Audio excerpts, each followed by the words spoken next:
essa noite foi dar continuidade ao estudo, à pesquisa que estamos fazendo já há alguns encontros sobre os sujeitos da EAD. A gente vem, a partir da categoria trabalho, tentando entender um pouco mais o que é, como é esse sujeito educador, o sujeito educando trabalhador. A gente teve a presença da professora Cláudia fazendo conosco a discussão dessa categoria trabalho, como que ela articula e como que ela atravessa, ela pauta a EAJA como um todo. A professora Jaqueline, lá da Gerência de Educação de Jovens e Adultos, também esteve conosco, discutindo um pouco, trazendo um pouco da experiência dela em relação à pesquisa do educador trabalhador de EJA. E hoje a gente quer continuar esse estudo trazendo a abordagem de gênero e sexualidade na educação de jovens e adultos a partir de uma pesquisação desenvolvida pela professora Maria Antônia, que resultou em sua dissertação de mestrado, que tem como título A Construção da Igualdade de Gênero no Currículo na Educação de Adolescentes, Jovens e Adultos. Esse é o objetivo principal desse encontro, aprofundar essa discussão sobre sujeito nessa perspectiva. E aí Maria Antônia, quando ela assumir a palavra, ela vai contar um pouco como é que ela quer conduzir esse processo de debate e estudo conosco. Depois, a gente vai possibilitar que os coordenadores pedagógicos se encontrem com seus apoios para planejar o encontro do dia 23 que vai acontecer lá na escola, que é a formação na escola, e nos colocar um pouco a par, nos inteirar um pouco do que foi esse recomeço nas escolas, porque a gente não teve esse momento de sentar com vocês coordenadores para retomar o trabalho, vocês poderem nos contar um pouco como foi essa retomada e os desafios que vocês estão enfrentando nessa nova organização da EAJA, né, nesse novo recomeço de trabalho. Combinado? Então tá. Eu quero convidar a professora Maria Antônia, então, para começar a discussão e exposição do trabalho dela. Professora Maria Antônia, por favor, é formada em Sociologia, professora da rede, ela está me falando, há mais de 20 anos, e recém agora, mestre, com essa, pesquisou em escolas da nossa rede, não sei se em mais de uma escola, em uma escola em específico, vai trazer para a gente uma experiência de pesquisação, né? De acordo com essa temática. Por favor, muito obrigada pela sua presença. Eu tinha esquecido do microfone.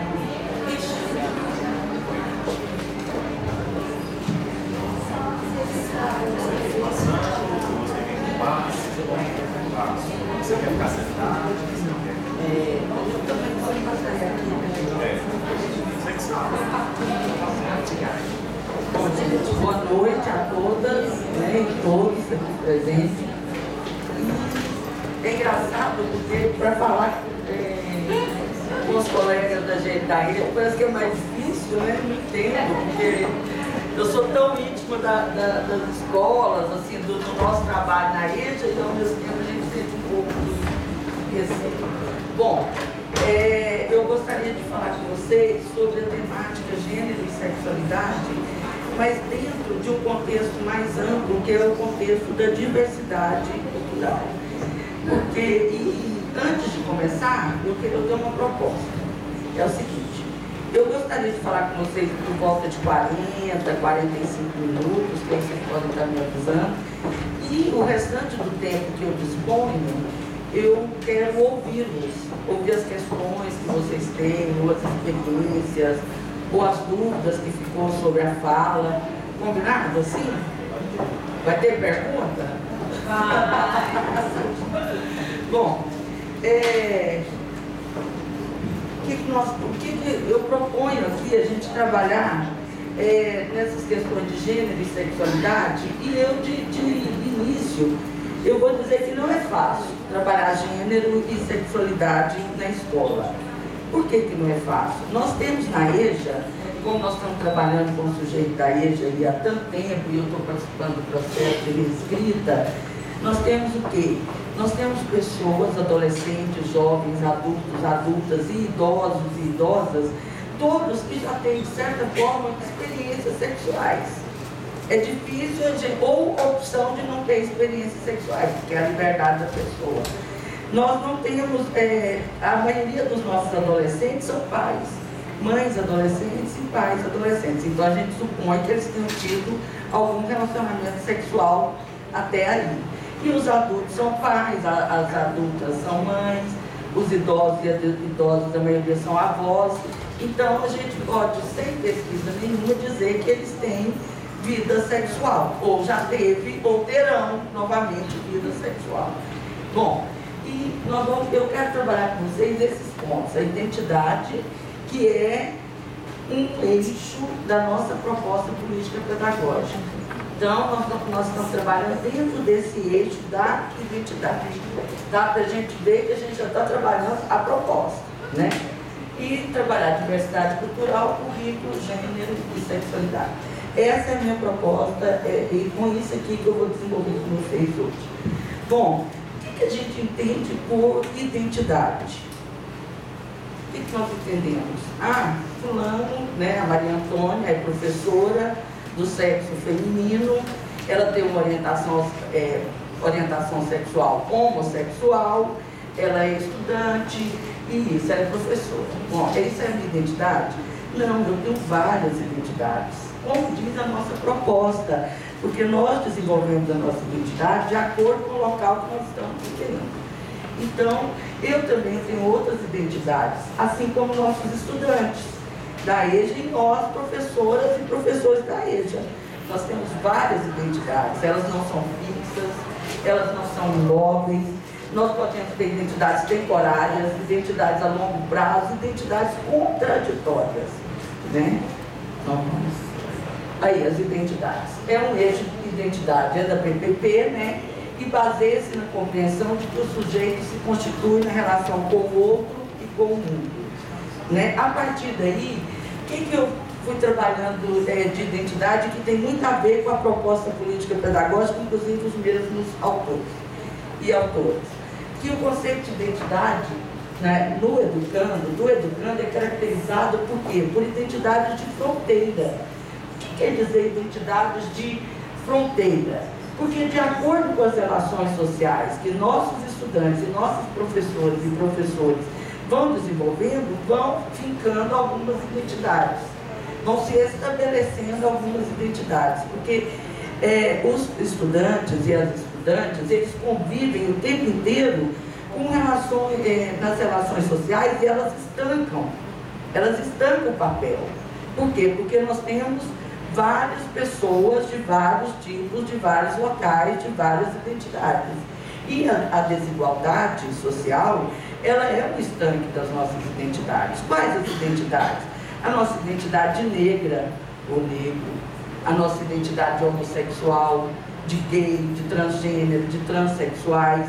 Essas identidades, elas param na fronteira. Por quê? Porque nós temos um modelo de identidade naturalizado, que é o modelo do homem. Quando eu digo homem, é homem mesmo. Não estou dizendo homem no sentido homem e mulher, do homem heterossexual, classe média, cristão. Esse é um modelo que nós temos e que ele é naturalizado. Então, tudo que foge desse modelo é uma fronteira, é um problema. E aí é que nós temos o quê? Porque a EJA, ela é um locus com várias identidades. E essas identidades, a maioria delas, são identidades excluídas pela sociedade. Por quê? Porque elas são fruto de uma desigualdade social. Bom, e as identidades, elas são construídas no cotidiano. E elas, como eu já disse, né, vou repetir, eu acho muito importante, elas não são estanques e nem são para sempre. Porque existe um conceito no colonialismo, né, que a nossa proposta é pós-colonialista. Existe um conceito no colonialismo que nós vamos construir uma identidade ao longo da vida e quando a gente termina de construir, acabou. Aquela é a nossa identidade para sempre. E nós temos percebido que as pessoas, elas mudam de profissão, mudam de gosto, muda até a alimentação, né? Ainda mais depois dos 40, aí que muda mesmo. Muda a alimentação, vai mudando. E isso aí, consequentemente, são mudanças também de identidade. Bom, e ela se efetiva, como diz lá na PPP da EAJA, ela se efetiva a partir do lugar onde o sujeito se encontra. Então, os nossos estudantes da EAJA, eles desenvolvem identidades no convívio com a gente, de acordo também com as nossas várias identidades, que a gente não apresenta todas, assim como eles também não apresentam. Porque nós vamos apresentar, por exemplo, a minha identidade crédula, eu apresento na igreja. A minha identidade política, eu vou na minha militância política, e assim por diante.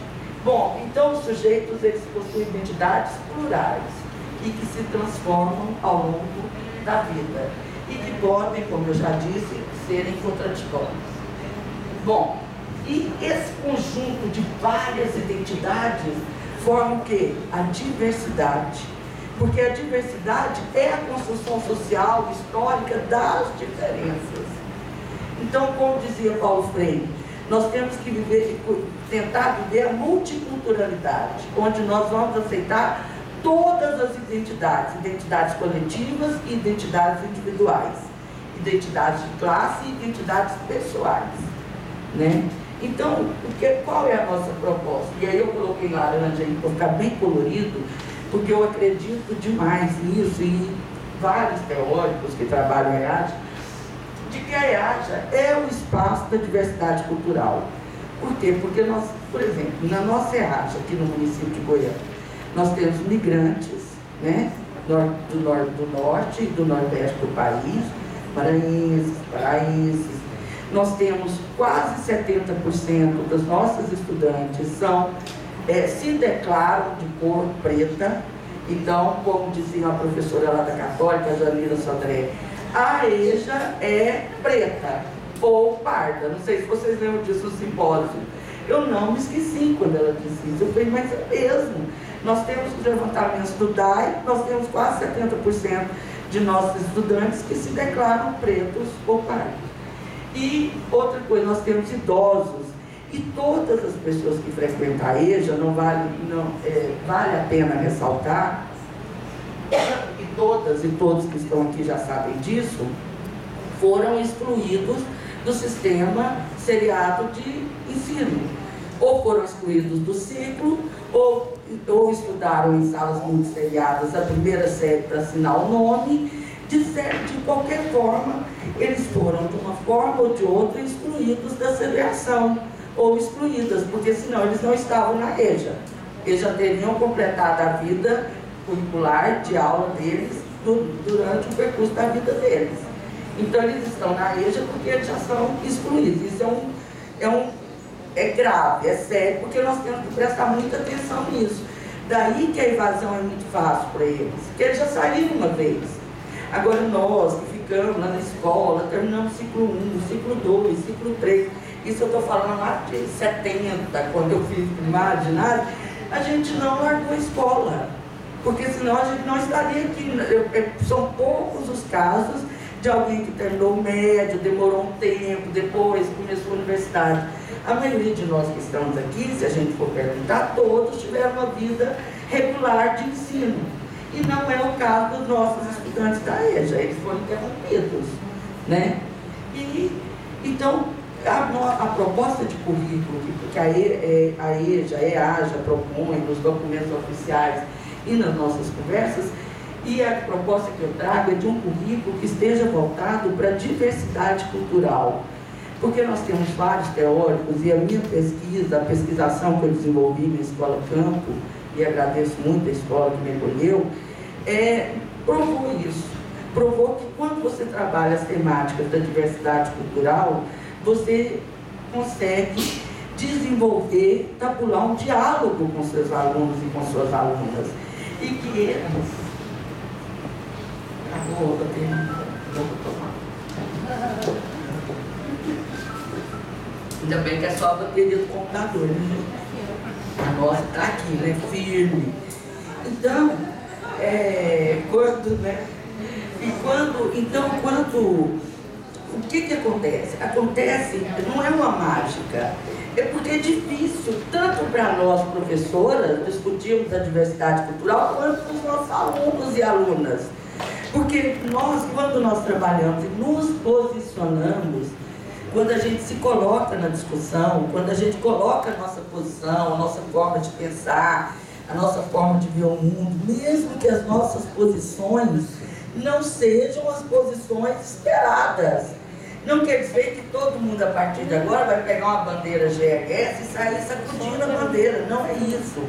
Mas é dizer, olha, eu estou aqui com todos os meus preconceitos, com todos os meus problemas, porque eu também tenho um monte de preconceitos.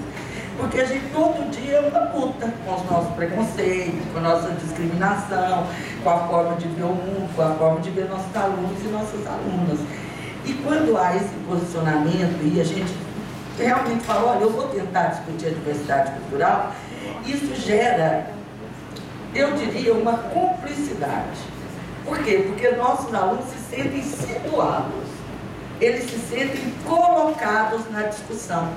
Porque nós temos vários problemas na diversidade cultural, porque eu participei do simpósio e li todos os relatos de vocês. Por exemplo, nós temos problemas que eu posso estar contando aqui, eu não sei a escola nem a unidade, mas me lembro bem.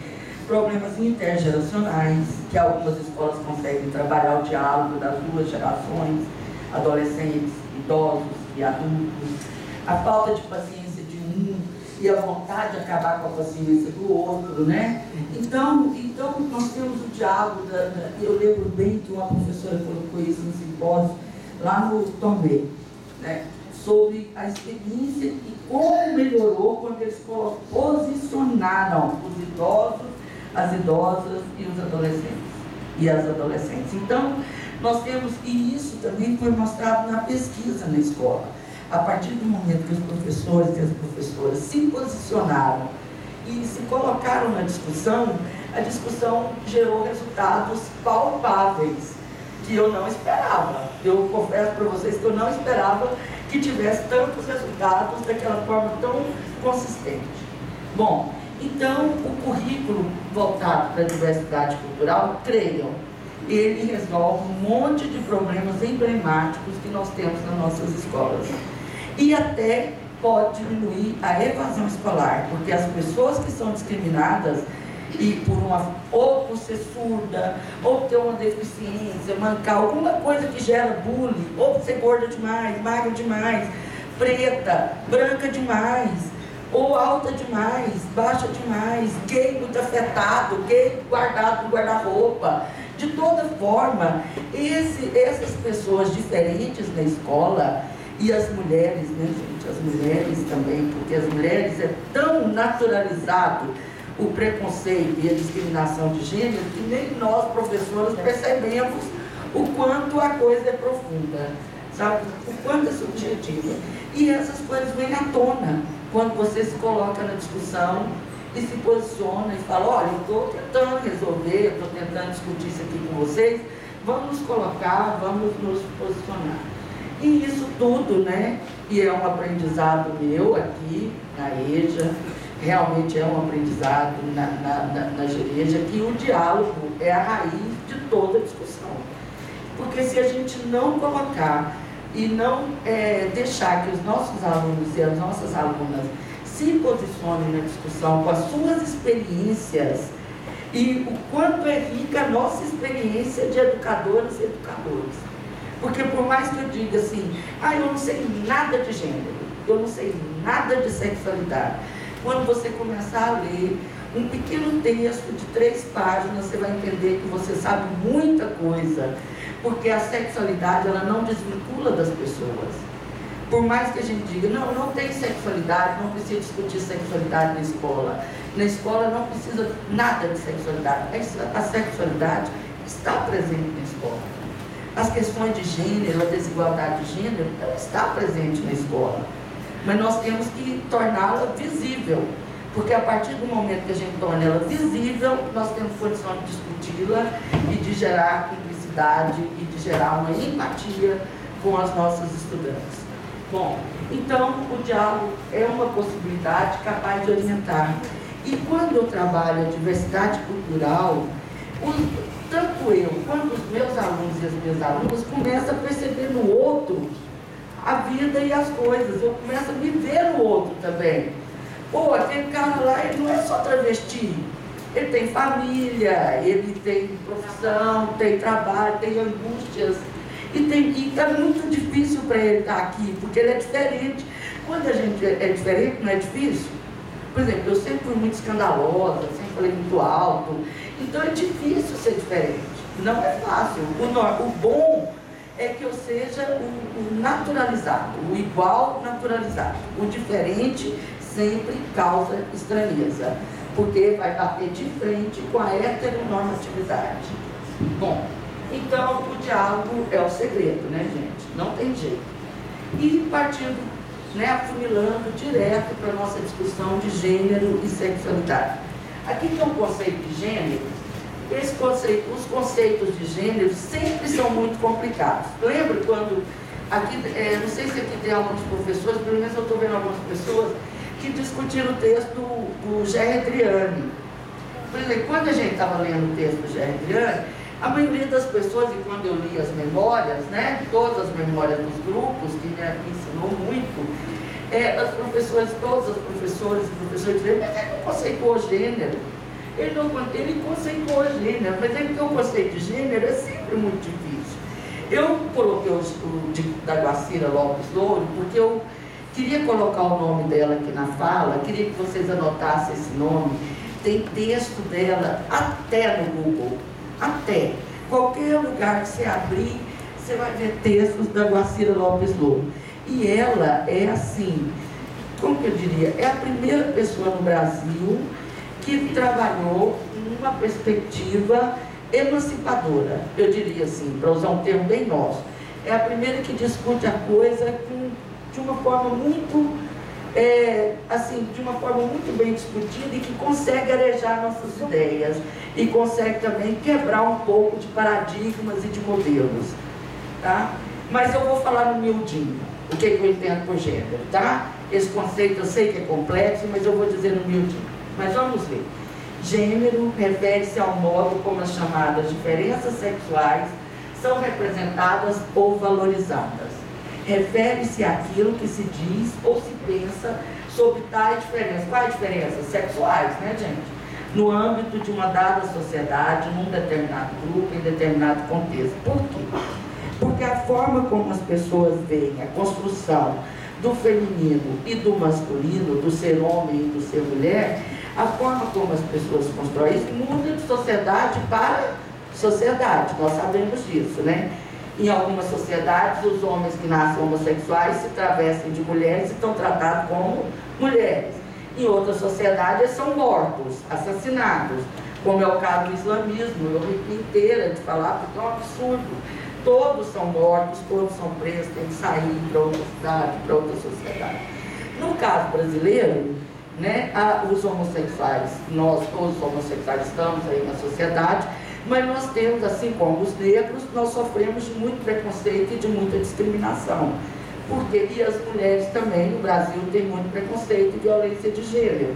Vocês sabem que a cada não sei quantos minutos aí, uma mulher apanha, uma mulher morre. A cada 11 minutos há um estupro. A cada 11 minutos. E a cada 2 horas uma morte. É um número absurdo. E esses problemas seríssimos estão na nossa escola. Porque quando a professora falou para mim assim, ô Maria Antônia, porque entrar em pesquisa não é fácil, né, gente? É serviço. Entrar em pesquisa, os professores, todo mundo cansado, já trabalhou o dia inteiro, vai trabalhar de noite. Tem que ser do coração, de dentro para fora, assim, do útero mesmo, né? Aí a pessoa falou, olha, eu falei, o que incomoda vocês na sala de aula? O que incomoda? Aí uma professora, aí eles foram pontuando, olha, me incomoda a questão da beleza, outro falou isso, outro aquilo. Aí uma professora chegou para mim e falou, olha, eu tenho uma aluna que está com problema de violência de gênero, violência simbólica, porque ela é vigiada dioturnamente pelo marido dela. E ela, depois de quase 18 anos de casada, conseguiu vir para a escola, mas ele vem e fica debaixo da janela, para saber o que ela está estudando, o que está acontecendo. Aí eu falei para ela, então vamos trabalhar a Lei Maria da Penha? Ela falou, vamos. Bom, aí começou o trabalho, eu trouxe aqui uma sequência didática baseada nesse trabalho, para distribuir para vocês, da Lei Maria da Penha. Quando a gente estava desenvolvendo o trabalho, e ao final do trabalho, durante o percurso, quando foi criando isso que eu estou dizendo, fez cumplicidade, empatia, que elas foram se sentindo seguras. Nós buscamos um monte de cartilha Maria da Penha com a letra grande. Aí, como era primeira, segunda série, alfabetização, fomos lendo, né, a professora, e eu gravando, filmando e anotando. Aí, eu fiquei abismada. Todas as alunas da sala sofriam algum tipo de violência. Todas. As que não apanhavam para valer, tinha violência patrimonial, violência moral, todas as violências. E os alunos, do sexo masculino, estavam envolvidos com violência doméstica, batendo, ou matou alguém que bateu na irmã, todos envolvidos com violência doméstica de alguma forma. Eu fico pensando, será que é só essa sala de aula dessa escola? Foi coincidência? Porque eu cheguei lá e estava pesquisando justamente gênero. Eu penso que todas as salas de aula de todas as escolas nossas que estão aqui não estão com 100% de alunos sofrendo violência. Mas 1%, 2%, 3%, com certeza nós temos. E elas foram eu vou usar um termo, um neologismo, né, se empoderando, que é um termo feminista que não cabe aqui, mas eu vou dizer. Empoderando, porque aí elas começaram a ligar no 180. Professora, eu liguei no 180, eu tenho direitos. E os homens começaram a falar, uai, prende. A Lei Maria da Penha prende. Não, então eu vou começar a vir. E já tinha um lá que tinha sido preso, mas não tinha clareza ainda do que ele podia fazer. Então, assim, são coisas que estão na nossa escola, diante dos nossos olhos. Talvez a gente não tenha muitos alunos, porque a sexualidade, ela é simplesmente a forma como eu escolho viver o meu prazer sexual. Isso é sexualidade, mais nada. Eu posso ser homem, posso ser mulher, posso ser transgênero, posso ser... entendeu? Mas a minha orientação, o meu desejo sexual, esse cabe a mim. Agora, como eu me faço homem e como eu me faço mulher, não depende do sexo que eu nasci também, não. Porque você nasce com sexo biológico feminino, ou nasce com sexo biológico masculino. Mas você vai construindo a sua forma de ser mulher e de ser homem durante a vida. E aí é que você vai aprendendo e naturalizando. Por exemplo, o menino tem 3 aninhos, o brinquedo dele quebrou o carrinho que ele mais ama. O que é normal esse menino fazer? O que ele faz? O menino de 3 anos que o brinquedo quebrou. Eu, com 51 anos, se o meu computador quebrar, eu vou fazer a mesma coisa. O que é? Chorar. Só que aí a mãe, o amigo, a babá, a escola, todo mundo fala, homem não chora. Para de chorar, engole o choro. Homem não chora. Isso é uma barbárie para esse menino, não é? Você está colocando esse menino, impondo a ele a não manifestação dos seus sentimentos. Enquanto que aí ele tem que fazer o quê? Monta o carrinho, faz um carrinho de mamona, enquanto que a menina não, quebrou a boneca, pode chorar, pode sofrer, pode laburear. Quer dizer, nós vamos construindo a identidade de homem e a identidade de mulher dentro de um modelo que nós institucionalizamos, que nós naturalizamos, que é o modelo heteronormativo. Bom, e o que é gênero, então? A Simone de Beauvoir, né, todo mundo vai falar de gênero, tem que falar da Simone, eu vou falar também. Ela diz assim, no segundo livro dela, do Segundo Sexo, é a primeira frase, se vocês abrirem lá, vocês vão ver. Não se nasce mulher, torna-se mulher. Não se nasce homem também, torna-se homem. Agora, a forma como nós vamos estruturando essas nossas identidades é que é bravo, né, gente? Porque a gente tem um modelo e esse modelo deve ser seguido. Como eu disse para vocês, tudo que é diferente, tanto na sociedade como na nossa escola, causa estranhamento. Não é porque nós julgamos que esse modelo é natural da pessoa, parecendo que existe uma essência, que o bebê quando nasce, parecendo até que não é uma coisa racional, que o bebê quando nasce, ele já nasce com uma essência de homem ou de mulher. E nós sabemos que não é assim, né? Nós sabemos que nós vamos constituindo, né? Assim como nós vamos constituindo a nossa sexualidade. Porque tanto gênero como sexualidade são construções históricas, racionais, né? São sociais. Deu para entender o que é gênero? Porque todo mundo sai das palestras de gênero e fala assim, ela não ensinou o que é gênero, ela não explicou. Está entendido? Pode colocar nas perguntas. Bom, agora eu vou tratar das coisas de gênero e sexualidade que a gente pode fazer. Por exemplo, existe uma concepção de mulher e de homem em dois lados opostos. É uma relação binária de subordinação, né, e dominação. Porque tudo que é decidido, na maioria das vezes, são decididos pelos homens, né? Por mais que a gente esteja num ambiente de educação, onde nós somos a maioria mulheres, e os nossos estudantes nem tanto, porque a escola que eu pesquisei, a maioria dos estudantes eram homens. Mas eu não sei como é a realidade de vocês. Mas da EJA, em geral, parece que empata, né? Homens e mulheres, parece que é 55, 45. Depende da idade. Adolescentes é mais homens. É. Idosos mais mulheres. Então, e aí já cabe outra pesquisa, né? Sim. Por que essas mulheres foram mais excluídas da escola? E então, o que a gente percebe? Que por mais que nós tenhamos uma maioria feminina, nós não temos essa representatividade, nem na Câmara dos Vereadores, nem na direção de escolas, onde nós somos a maioria. Nós temos um número muito grande de diretores. Os cargos de chefia, muitas vezes, são de homens. E nós não temos, no legislativo, nós temos pouquíssimas mulheres, né?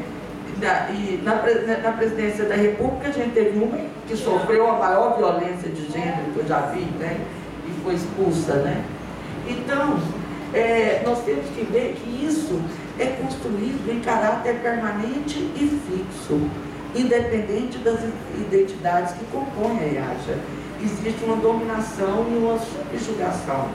Dominação masculina, né? Então, não sei se é a força física, eu não entendo como que esse modelo ficou tão forte, esse modelo colonial, né? de heteronormatividade. Bom, e a discussão no ambiente escolar sobre essas várias identidades de gênero que são construídas na instabilidade, nas incertezas, inclusive a identidade heterossexual. Eu estou dizendo o seguinte, que essa relação binarista, ela atrapalha a discussão no ambiente escolar sobre as várias identidades, porque a gente não acredita, a gente não entende que existem essas várias identidades. Nós entendemos que todas as pessoas têm que se colocar dentro de um modelo que está constituído pela sociedade, que é o modelo heteronormativo.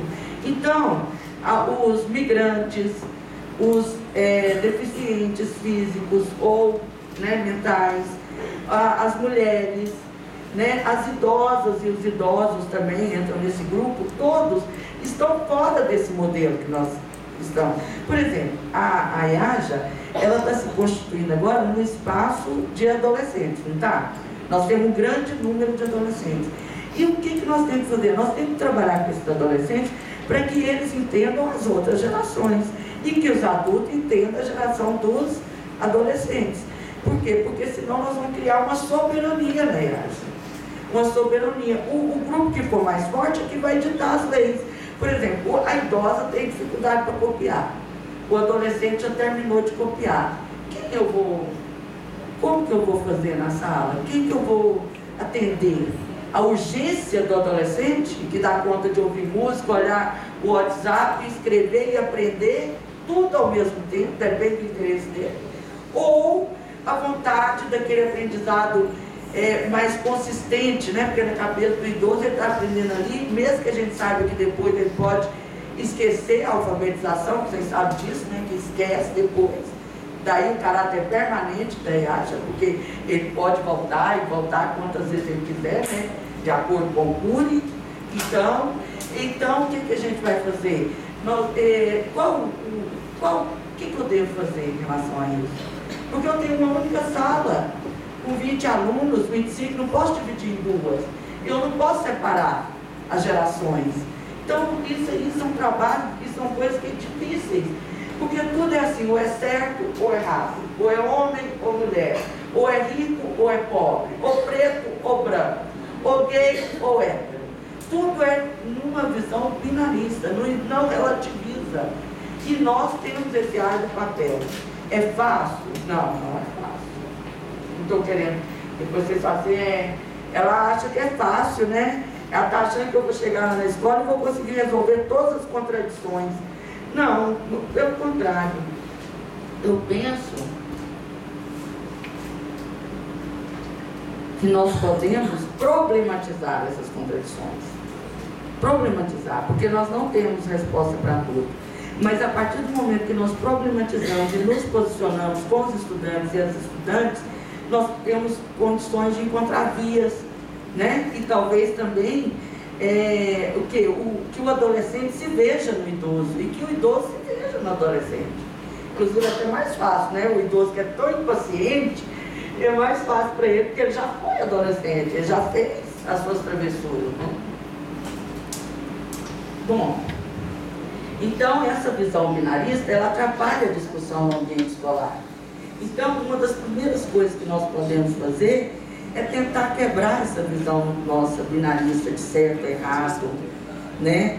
Heterossexual é normal, homossexual é diferente, é complicado, é problema.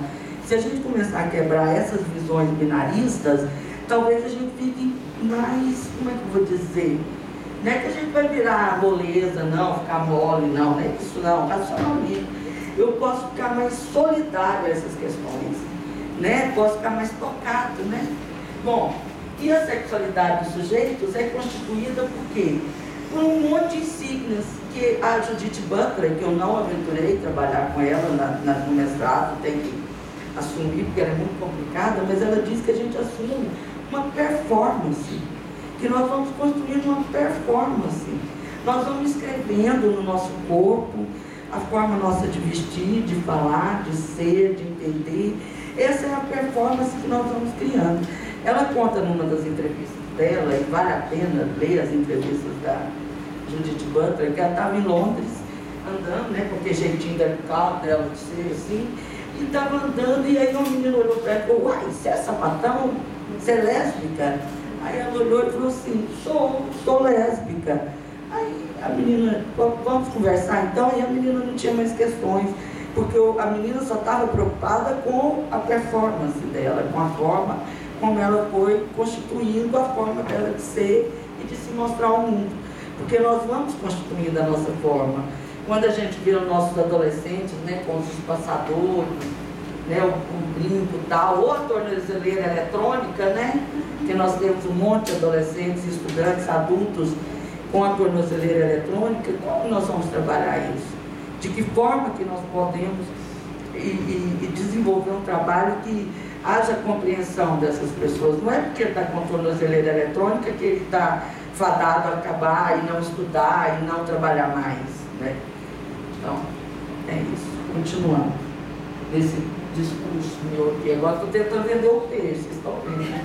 Então, pressupõe-se que o papel da educação e das educadoras seja justamente isso: se preparar para atender essas várias identidades. Não é fácil, é muito melhor eu me ater aos conteúdos do livro que nós adotamos ou do planejamento feito.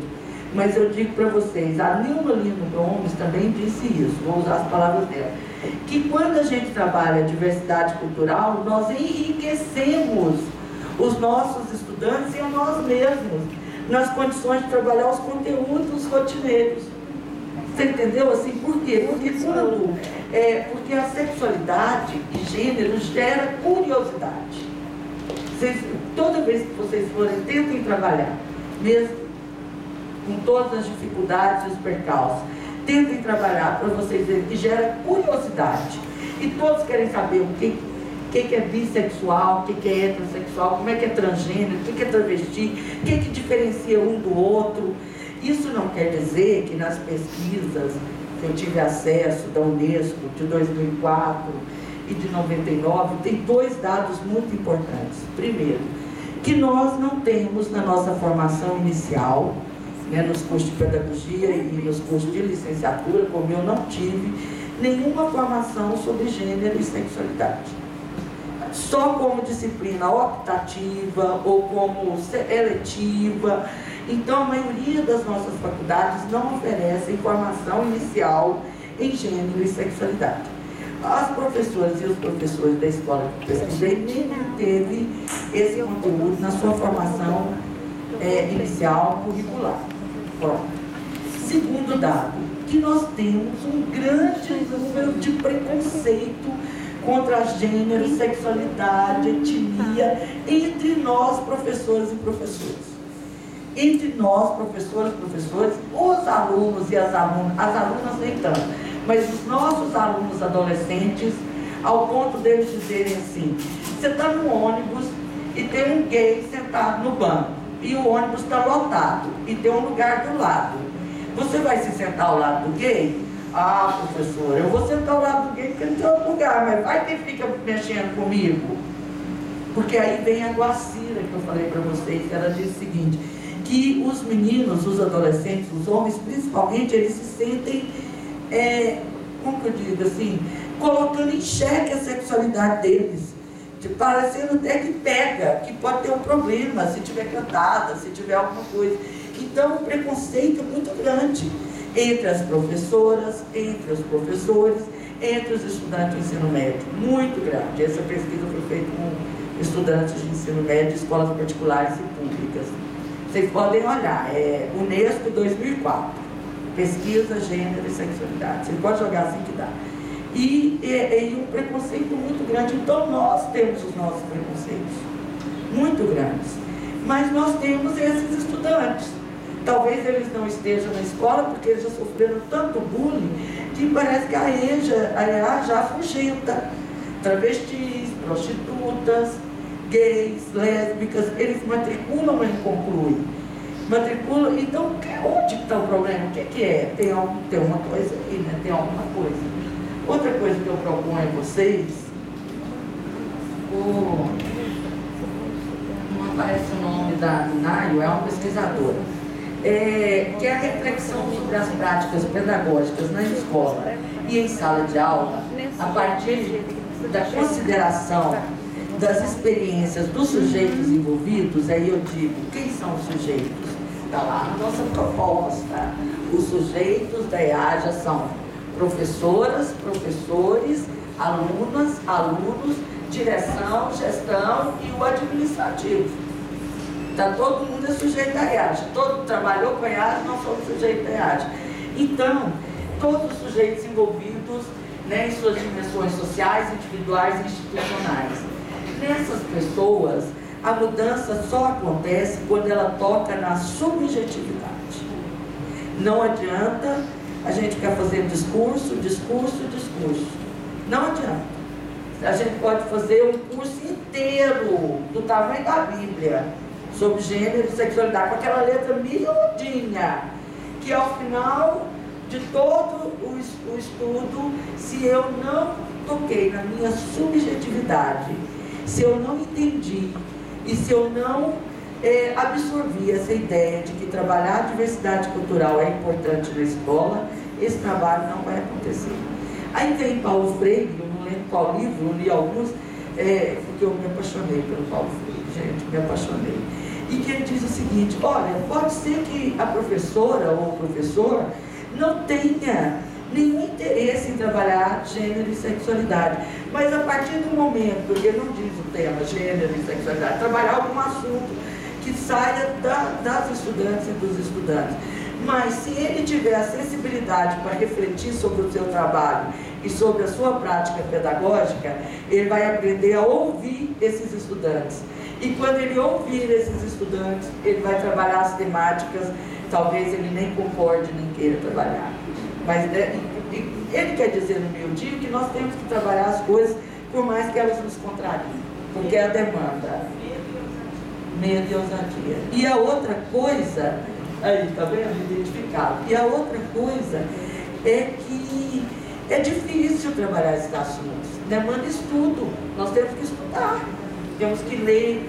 Por isso que eu fiz 2 sequências didáticas aqui, bem explicadinhas, que elas estão na dissertação, elas foram testadas, foram trabalhadas com resultado, e eu vou passar para vocês, para ver se vocês têm interesse, a partir, porque ela está com bibliografia, e tem os cadernos da finada Secarte, né? Tem os cadernos e tem infelizmente, né, gente, é de ficar de luto, né? Mas é finada. E nós temos, e tem várias sugestões de oficinas para se trabalhar com professores sobre o estudante da EJA, sobre o sujeito da EAJA, e também para trabalhar gênero e sexualidade. Bom, continuando. Essas são as 2 sequências didáticas que eu produzi para vocês, e a GEJA, DFA, porque agora você vai no estado, na EJA, no município, 2 nomes diferentes. Aí, que trabalha diversidade sexual, e deu muito certo o trabalho. Essa sequência didática foi o seguinte: o professor, assumidamente homossexual, tinha problemas com as salas. Ele pensava que ele estava resolvido. Ele falou: mas eu tenho um problema de relacionamento com 2 salas de aula. Eu quero trabalhar diversidade sexual nessas salas. A relação dele com as alunas e os alunos melhorou, teve resultado no conteúdo apresentado na escola, não só o conteúdo de diversidade, os outros conteúdos que ele trabalhou, mudou a vida dele com essas 2 salas de aula, porque ele sofria muito preconceito, e engraçado foi porque os estudantes aí sentiram, a partir do trabalho dele, que podiam confiar nele para tratar as questões, entendeu? Então, e a igualdade de gênero, nós trabalhamos com violência de gênero. Porque se você trabalhar gênero de uma forma muito subjetiva, sem ter uma coisa concreta, talvez nem eu entenda, nem nossos alunos, e nem quem está trabalhando, se for trabalhar em cima de conceitos e tal. Mas se você pega o palpável, que é a violência de gênero, você consegue desenvolver um bom trabalho e, quem sabe, consegue emancipar algumas mulheres que vêm sofrendo violência. Eu estou terminando, gente. Aqui são as referências bibliográficas de alguns. Eu estudei muito Miguel Arroio, né, nessa visão de pós-modernidade, é o Stuart Hall, e a Louro, né, a Guacira, que eu gostaria muito que vocês pesquisassem a Guacira, porque ela é brasileira, ela é pedagoga, viu, gente? Pedagoga é um charme. E muito grato, tá? Agora está aberto para vocês.